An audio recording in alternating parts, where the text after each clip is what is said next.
ದೇವಿ ಜಯಂತಿ ಅಂಗವಾಗಿ ಇಂದು ಶ್ರೀ ಕನ್ನಿಕಾ ಪರಮೇಶ್ವರಿ ದೇವಸ್ಥಾನ ಸಂಘ ವತಿಯಿಂದ ಸಾರ್ವಜನಿಕರಿಗೆ ಮಜ್ಜಿಗೆ ವಿತರಣೆ ಕಾರ್ಯಕ್ರಮವನ್ನು ಹಮ್ಮಿಕೊಳ್ಳಲಾಗಿದೆ.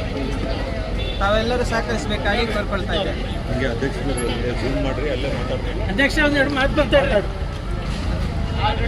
ಜೈ ವಾಸವಿ.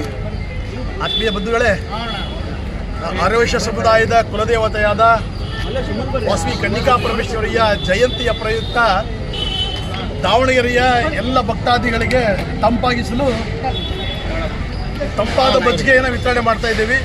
ದಿನಾಂಕ 26ನೇ ತಾರೀಕು ಭಾನುವಾರ ವಾಸವಿ ಜಯಂತ್ಯೋತ್ಸವ ಇದೆ. ಎಲ್ಲ ಭಕ್ತಾದಿಗಳಿಗೆ, ಆರ್ಯವೈಶ್ಯ ಬಂಧುಗಳಿಗೆ ಪರವಾಗಿ ಶ್ರೀ ಕನ್ನಿಕಾ ಪರಮೇಶ್ವರಿ ದೇವಸ್ಥಾನ ಸಂಘ ಹಾಗೂ ಎಲ್ಲ ಅಂಗಸಂಸ್ಥೆಗಳ ಪರವಾಗಿ ಸರ್ವೋ ಜನ ಸುಖಿನೋ ಭವಂತು ಅನ್ನುವ ಒಂದು ನಾಣ್ಣುಡಿಯ ಮೇರೆಗೆ ಎಲ್ಲ ಒಳ್ಳೆಯದಾಗಲಿ ಅಂತ ಹಾರೈಸ್ತೇವೆ.